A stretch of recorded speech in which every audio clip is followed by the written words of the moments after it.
Namhlanje sikhamba noVusibhangela la, mina igama lami ngingu-Dr. ngokwasibanyoni Sibongo. Abaningi bamazi ngo-Dr. Sinethemba. Lapha siphethe indaba nasiya yokufunga, yokuthi isibongo esinje sifungani, isibongo esinje sifunga ini.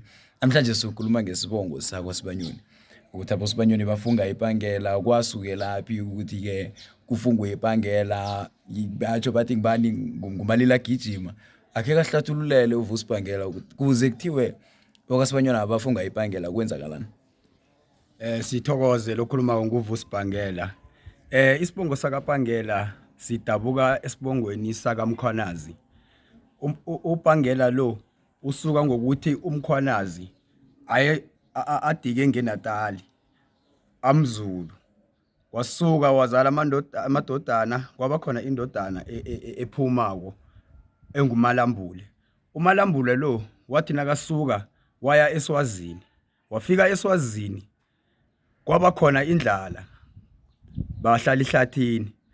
Kwaba khona ukuvela kwayo lapha yana ibhangela igijima, bathi silambile ke siyibambe inyoni le, ke siyidle. Bayigijimisa inyoni le, kuthe basayigijimisa njalo inyoni le ithe nayithoma iphapha, kwasala insiba, basala babamba insiba. Khona lapho kwavumbuka inyamazana, basala balisa inyoni leya, bagijimisa inyamazana, bayibamba bayidla. Basuka lapho bathi kuhle kuhle ibhangela le thina kusho ukuthi ngiye emkhombandlela ukubana sikhona ukuphila ukudla, bazibiza ngesiba lebhangela.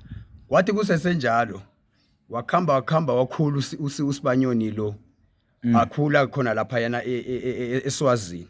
Yeah. Lokha ekadeni bekuthi nangabe mhlambe usuka mhlambe kwesinye isitshaba uya kwesinye isitshaba, bawufika lapho ufike enkosini bese bayakuphahlela nangabe ufuna ukujika, asithi mhlambe umZulu so ufuna ukujika ube sesikhethweni esiNdebeleni, bowuphahlelwa. Bese nawuphahlelwa kona bese bayakhamba bakuhlola ukuthi umphahlo lo ukhambe kuhle na. Nangabe ukhambe kuhle then bayakutshela ukuthi so wena usasiwe umZulu, so ulindebele. Manje ke kwathi kusenjalo lapha kwaSibanyoni eSwazini, basuka babaleka njengombana bekunezipho ezikulu. Enye indodana yaSibanyoni yabaleka yazoyikhamba yazokufika kuphi, yafika kwaMadlayi. Kunendaba bathi iseMadlayi ingale ngeLimpopo, kula kwafikela khona aboSibanyoni bamaNdebele. Kwathi nakusesenjalo baya ngekosini, nawufika ekosini inkosi yaphahla, kwaba mphahlo, bathi bona bafuna ukujika babe maNdebele. Baphahlelwa, bahlola bonyana umphahlo lo ukhambe njani na, batholakala bonyana umphahlo lo ukhambe kuhle. Ingakho sekunabo Sibanyoni bamaNdebele. Isibongo sisuka kuphi? Sisuka kuMkhwanazi, muphi omZulu. Sasuka saya eSwazini saba khona naseMandebeleni. Ngoba abanengi bebasoloko babuzana bathi kunaboSibanyoni abanengi leSwazini, njenganje sisifuna kunaboSibanyoni abamaNdebele. Kusho bona aboSibanyoni ngapha esiNdebeleni siba yini, mabhastere nofana yini? Igama elithi ibhastere ayikho into enjalo, njengoba ngitsho bonyana into le yaphahlwa. Kukhumbule ukuthi singaphasi kwabezimu, abezimu nabavumile bonyana into le siyayiqinisekisa ukuthi yenzeke kuhle, ikhambe kuhle, akusasilo ibhastere lelo. Ibizo lithi ibhastere limbi khulu kwamambala. Alikho ibhastere esibongweni. Into ekhona ukuthi abanengi bazitshela ukuthi mhlambe thina asimaNdebele, alikho ilokha isibongo samaNdebele, sasibanyoni amaNdebele siswazini kuphela. Into njalo ayikho. Nikhumbule bonyana sinembongo ezinengi khulu zamaNdebele ezidabuka ngaphasi kwezinye intshaba, kodwana zaphahlelwa kwavuma abaphasi. Nabavumile abaphasi, awa awusili ibhastere. Njengaziphi imbongo, aboDlowu, aboMgwena, abobani njalo njalo. Ngiyazibona imbongo yazo eziningi ngoba vane kube nenkulumo phikiswano. Uthola ukuthi ngibona enkundleni zokuthintana kuthiwa yini isibaleleni imbongo zamaNdebele, babale 5, but abanye abayi asimaNdebele mabhastere, thokuthi siyanini wasibekelwe ecadi sibo Bhangela naboDlowu naboMgwena nezinye nje imbongo ezinenganyana. Kuthe basho hayi abantu abamabhastere, kodwana kufumaniseka bona kwesinye isikhathi na ukuthi uyaceyisikwa ukwenza isiko elithize ungusibanyoni thola ukuthi ebezimbabwe betha bathi awukaweli fumanisa yabona khambi yokuwela awukwenzini uthi hawu kanti kwabathe basho simabhastero mara bezimbabwe betha ukuthi kufanele sokwela kufanele sithombe kufanele senzeni kutshobona ke siyangiyayivuma ke leyo kubona amandebele asamukelile sesimandebele nathi siphile sichabeni samandebele sikusibanyoni injalo ngoba nawuthi yaqala emasikweni angitsho abobamkhulu abajesi bathi nabafika kuphi kwamadlayi batshentsha baphahlelwa kwabamandebele manje kufanele sikhambe ngaphasi kwekambiso yabo ebayenza ngombana bayenza ngaphasi kokuphahla ngaphasi kokuphahla ebazimini nasikhuluma ngomuntu ongekhe mhlambe yamthinda indaba yesiko sikhuluma ngomuntu mhlambe asithi mhlambe usuka le Natal asithi mhlambe ngewakazitha azange aphahlelwa ukuthi mhlambe ajuguluke afike ngesindebeleni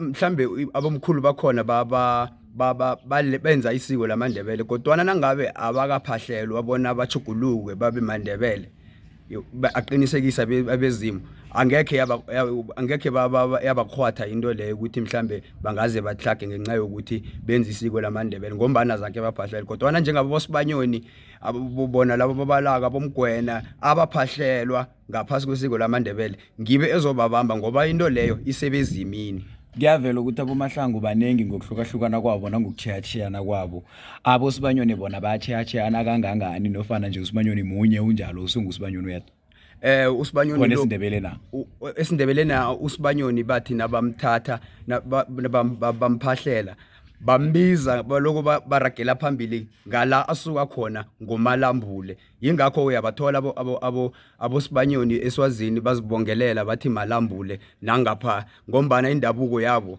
badabuka kubo sibanyoni bamaswazi ngingusibanyoni nginje kunayo imvumo yokuthatha intombi yakwamkhwanazi leyo emswati leyo into engenzeki ngombana yisibongo fanana begodu na ungathi uyaqala isibongo sinanazela into yinye bayamfaka umalambule balifaka isibale epangela nathi ngapha ngesikhethwini siyalifaka kuthi ukuthi indabuko le yinye ngusibanyoni ngumatsheni ngumkhwanazi kusese yinto yinye badabuka kumkhwanaza nabo matsheni nabo bathi nakadabukako naye wakhamba ngeyakhe indlela manje ngiyingakho kungakhonakali bonyana ungamthatha umuntu wakasibanyoni ovela eSwazini wena ulindebele sesisonga bakhumbuze kokugcina bona kuba yini bafunge isiba lepangela kuba yini bafunge ipangela